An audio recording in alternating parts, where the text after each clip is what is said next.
folks, welcome to week number 14 of spring semester interpersonal communications online. I hope you all are doing well and just kind of chugging along here in this semester. I know this last kind of 4 weeks of the semester can get to be a lot, and it gets really difficult. Students kind of get tired and lose some of their motivation or lose some of their energy. And I just want to give you a little bit of a pep talk to say hang in there and keep working hard. There is only 4 weeks left, and I really want you, if you think of kind of the semester as a race, I really want to encourage you to do your very best work and sprint during this last 4 weeks. We don't have that many assignments left. This week, I'm recording this on Monday, April 14th, and this week, which is week number 14, you're going to be studying and reading over chapter 11, which is all about conflict. And the quiz for conflict is due on Friday, April 18th. This is a great chapter. One of the things that we know about conflict is that it's inevitable, that we're going to have conflicts at work, we're going to have them at home, we're going to have them with our friends, we're going to have them with our family. So I think it really gives you some great tools to put in your toolbox for how to deal constructively with conflict.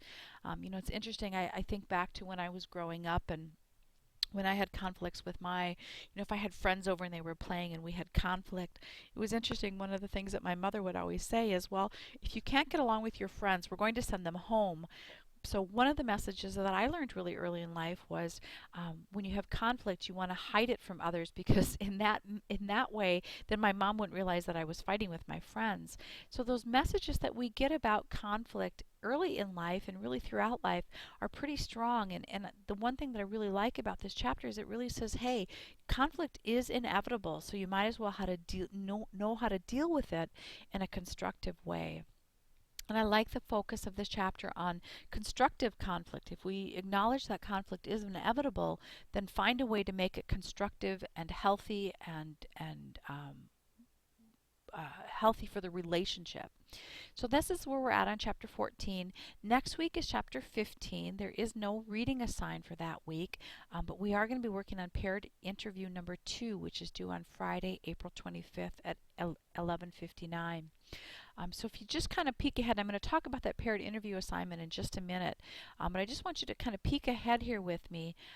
The following week, chapter 12 is what we're going to be focusing on, which is all about building communication climate. And we're going to take the chapter 12, which is your last quiz, on Friday, May 2nd. And then as we look ahead to the final week of the semester, notice that the intercultural film analysis is due on Friday, May 9th. I just really want to encourage you folks, as soon as you finish paired interview number 2, to get started on this intercultural film analysis. It is worth 50 points, so it's a big point counter, and it functions as a final exam. Remember, there is no final exam for our course, but instead what we're doing is we're writing this 4 to 5 page analysis paper that is kind of the capstone project. Students have told me that they much prefer watching a film and analyzing it, and as from an instructor standpoint, I would much rather see you apply and demonstrate your knowledge of the concepts by doing an analysis than doing a multiple choice exam. But students do tell me it takes them about 8 to 10, sometimes 12 hours to complete this assignment. So I really want to encourage you to look ahead at that assignment. I have the assignment is posted under content, and I also did attach it to the course news page too, so you can check it out there.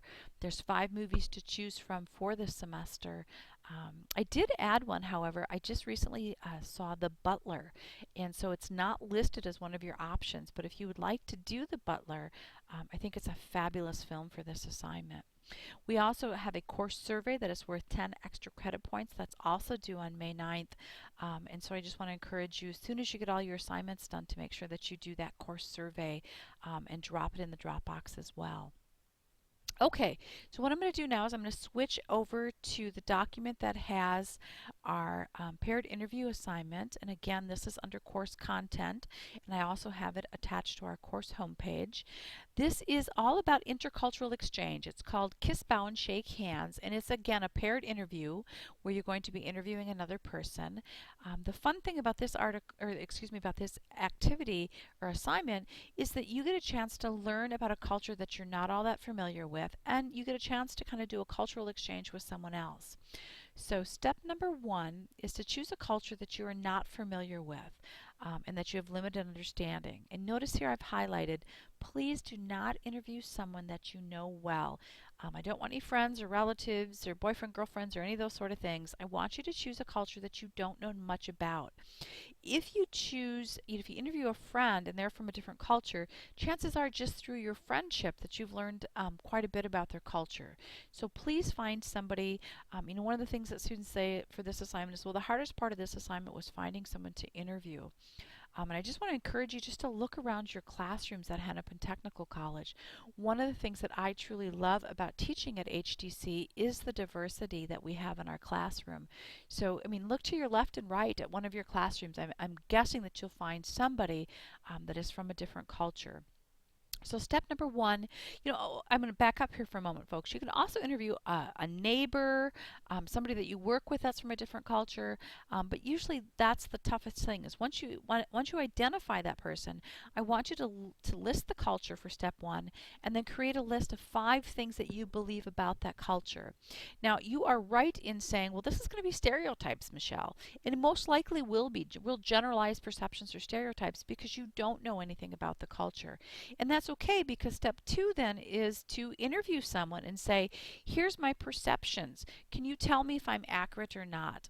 And then you're going to write a paragraph or 2 that explains if your perceptions were accurate or not, including reasons and text concepts that might explain why or why not you were accurate. Making sure to highlight your text concepts in a different color or font. Make sure to include definitions and page numbers. One of the things, hopefully, that you've learned this semester is interpersonal communication is so dependent on the manner in which we communicate. So I just really want to encourage you as you do this assignment to make sure that you are very respectful of another's culture. I would really encourage you even to open the conversation with your interviewee and say, this is an assignment I have for my intercultural class. I would like to learn more about your culture.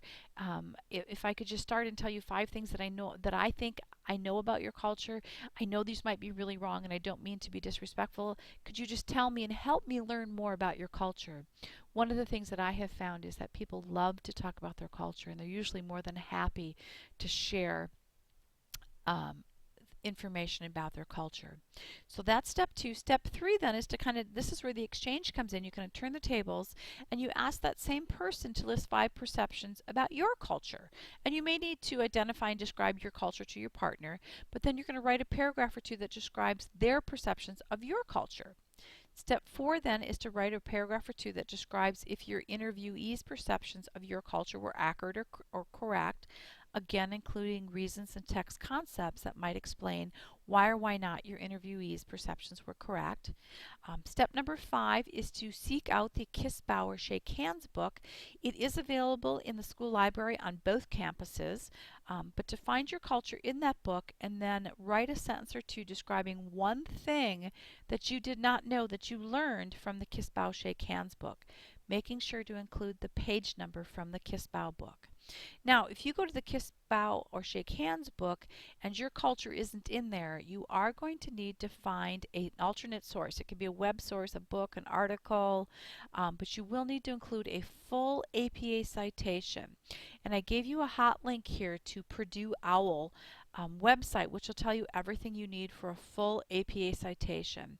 A full APA citation is not just listing the web URL like this here.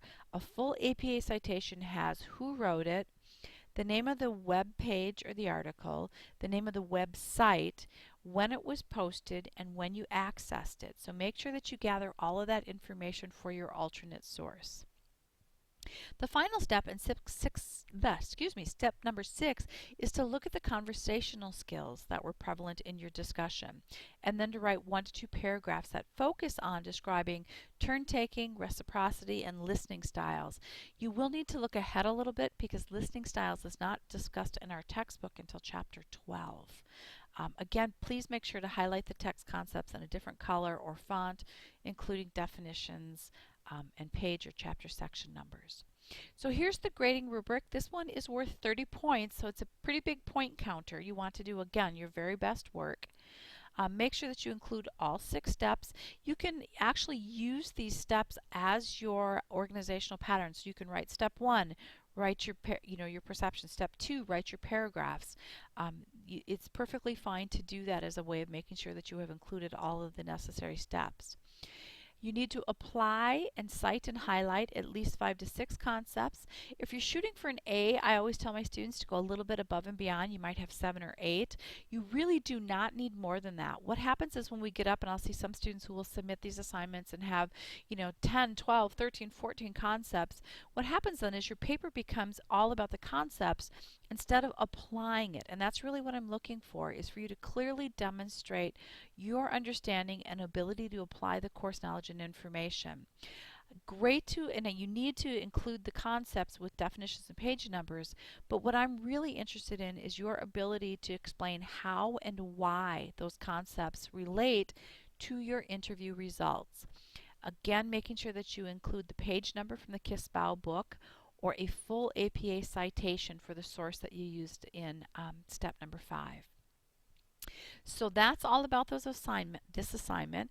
What I want to encourage you to do is to get an early start. It is due on April 25th. I would love to take a look at your rough draft. If you could send your rough draft to me by Wednesday, April 23rd, I can take a peek, give you suggestions for improvement, and just really help you make sure that you earn all your full points. If you look at it, we are down to the last 4 assignments. We have 2 quizzes left, and we have paired interview number 2, and then your final exam of the your final paper of the intercultural film analysis. And that's all. However, those are pretty big pointers. This assignment is 30, this assignment is 50, and then both of your quiz points. So we do have a pretty big chunk of points left, and it's really important, folks, that you do your very, very best work. Please reach out to me. Send me an email if you're struggling or if you have any questions.